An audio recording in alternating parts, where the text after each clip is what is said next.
ran through the dark forest with the last of my strength. Am I lost? I can feel someone watching me from behind the trees. These creatures will find me. It all started when my parents sent me to a summer camp a month ago. I expected to find friends quickly, but by the end of the first day, everyone was divided into groups and no one noticed me. Even in the locker room, I was left alone. The other girls quickly showered, changed, and ran to the bedrooms. I was about to turn off the light when I saw a device hanging from the ceiling. Camera? This is the women's locker room. Who's watching us? I decided that I should urgently go to the administration and tell them about it. If there's a pervert among us, I don't want to deal with him. The administration building was pretty far, so I decided to cut through the woods. I shivered at every sound as I made my way through the dark woods. I kept turning around, but there was only darkness behind me. Suddenly, someone grabbed my arm tightly. I screamed in fear, but they closed my mouth. Be quiet. An elderly couple stood in front of me. The old man said in an alarmed voice that this was their camera and asked them not to report it. A year ago, one of the girls at the camp kidnapped her daughter, Beth. The police couldn't help, so now they have to search for her themselves. The woman took out her daughter's crumpled photo. The winner of a beauty contest. They really loved her. Not like my parents. They would have been relieved if I was kidnapped. Then the missing girl's father begged for help. The woman softly sobbed. The father gave me a hairband. The only piece of evidence the police found. But forensics couldn't determine whose it was. It had too many prints. Betty's mother looked at me hopefully. I hesitated for a moment, but still. We heard distant voices. The old man and woman got nervous. They handed me a piece of paper with a number on it and disappeared. There was no more time to talk. I peered into the darkness to see if I was imagining it. My parents called me in the morning. They pretended to be worried. Said they were missing me, but I quickly turned it down. I wouldn't be here if they really loved me. Like Beth's mother and father, I must help them. Our team was preparing for a volleyball match. Everyone gathered in the locker room. I didn't like sports, but this was a chance to find out who owned that rubber band. I pretended to find it on the floor of the locker room and asked whose it was. The new girl responded. When did she arrive? The girl took the rubber band and said her name was Sandy, and haughtily added that it was a shame not to know the captain of her volleyball team. I didn't like her right away. She will definitely stop at nothing to be the first. I told Sandy I wanted to be a forward on her team and lied about being a volleyball player. Sports aren't my strong suit. As a result, I disgraced myself at the game. We lost and literally got swept. Sandy was furious about losing. She called me a sucker and pushed me. I got enough from upstarts like her at school. But now I know for sure that Sandy is dangerous. She can't control herself. After the game, I immediately called the missing Betty's parents and told them about Sandy. Watch her was all I could make out through the static. This Sandy had a finger in every pie. She was the smartest, sportiest, and prettiest. Not surprisingly, she also won a beauty contest held at the summer camp. The jury was told that they finally have another winner. And Sandy enigmatically grinned. I thought it was weird. What do they mean by finally changed? I decided to sneak behind the stage. I crouched behind the screen and waited for Sandy to say something to her friends. The girls congratulated her on her victory. It turned out that she had been second for several years. Now that Stinker isn't here, Sandy said about the previous winner and won't be here ever again?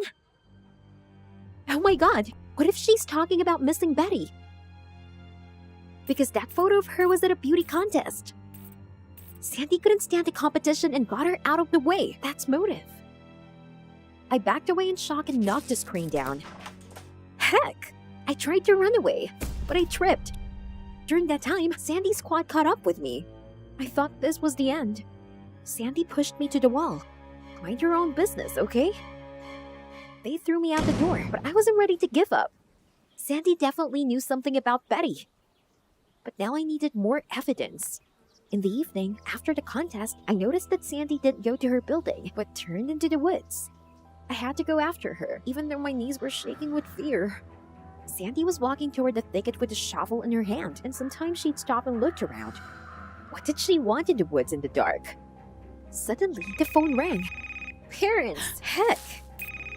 Always not the right time. I quickly dropped the call. I wish Sandy hadn't heard. But the sound was too loud. Sandy looked back and started walking toward the bushes where I was sitting. She was so close, my heart stopped. If she sees me, She'll kill me for sure. But I was lucky. Finding nothing, Sandy returned to the clearing, and judging by the sounds, began to dig. I watched her carefully from behind the bushes. She seemed in a hurry. Sandy looked around again and took a small bundle from under her jacket, tossed it into the hole, and quickly buried it. What are you hiding, Sandy? I waited for her to leave and called Betty's parents. I had to tell them what I'd seen. I could hear the beeps, but no one answered. I'll have to do it myself. I forced myself to go to the place where Sandy had buried the bundle. I raked the dirt with my bare hands and pulled out the blood-stained clothes. Oh my god! What does that mean? Did Sandy torture that girl? Or maybe she... In fright, I threw things on the ground and ran away. I wanted to get out of this camp forever. But what am I going to tell Betty's parents? I saw these things in blood. The next morning, I called the missing Betty's parents again. The number is temporarily out of service. The answering machine said, what if something happened to them too? I shouldn't have told them about Sandy. Now they might be in danger. And only I can help them. I decided to talk to her in a good way and let her admit everything. She was always accompanied by her girl squad and pretended I didn't exist. During dinner, I decided to approach her. You know, I saw something last night. I started, but Sandy interrupted me and said she didn't care what I saw. Well, Sandy, if you don't want to be nice, you've asked for it. I got a shovel from the back room and stood guard outside Sandy's room. I was lucky to find her without an entourage. You'll have to come with me. Hell no, Sandy said, but I threatened her with the shovel and dragged her into the woods. Every step I took, I became bolder, even more desperate. When Sandy tried to run away, I tripped her and she fell to the ground. She'll know how to mess with me. When we reached the pit, I stuck my shovel on the ground and definitely looked at Sandy. I know what you did. You're the one who kidnapped that girl. What girl? Said Sandy. I told her about Beth's disappearance and told her not to deny it. I have all the evidence on my hands. The rubber band, the beauty contest that she was prevented from winning, the bloodstained things in the woods.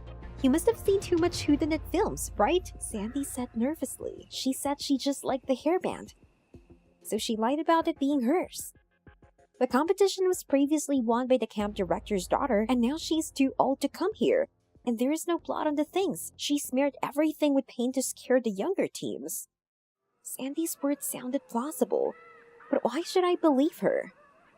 Tell that to Beth's poor parents, I said, and pointedly looked at the shovel to scare Sandy. Suddenly, Sandy thought about it, and she said the story seemed very familiar to her. And continued, there is a camp legend about an old couple from the forest. They're looking for their daughter's killer. And each time they come back to take a new girl with them. What nonsense! I said they were stories for babies, but Sandy didn't seem to hear me. Startled, she looked into the thicket and backed away. It's not a legend! She yelled. Where's she looking? I turned to see an old couple standing behind me. Their eyes eerily glowed in the dark. My god! I ran as fast as I could toward the camp. Terrified, I ran to the buildings and turned around. The creatures were coming fast. Their eyes burned. I slammed the building door in their faces and rushed to my room on the second floor. I was packing my things when I heard a rattle. When I turned around, I saw their ugly faces. They tried to get in through the open window. I grabbed my phone and ran through the service exit straight into the woods. I don't know how long I ran, but suddenly I came to a clearing. There were guys from junior teams sitting by the fire. Their camp counselor was telling a story that it's forbidden to go to the forest at night. There live an old man and an old woman. They search for girls who look like their daughter and take them into the darkness. The poor thing who fell into their clutches will never get out of this camp. I ran to the counselor. Help! But he didn't notice me. No one noticed. Hey, I'm here!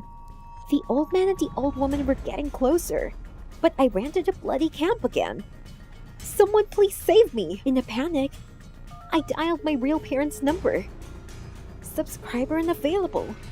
The last thing I remember is a terrible rattle coming from behind me. I hope my parents don't forget me. I opened my eyes. It was sunny and pleasant outside. Couldn't help but smile. Stop! How I ended up in my room when, thank God, it was just a dream. When I realized this, I remembered that I had a big fight with my parents the day before. I wanted to apologize to them, I thought. I went down to the dining room where we usually have breakfast. I didn't know what to say. When I saw my parents, I just started crying.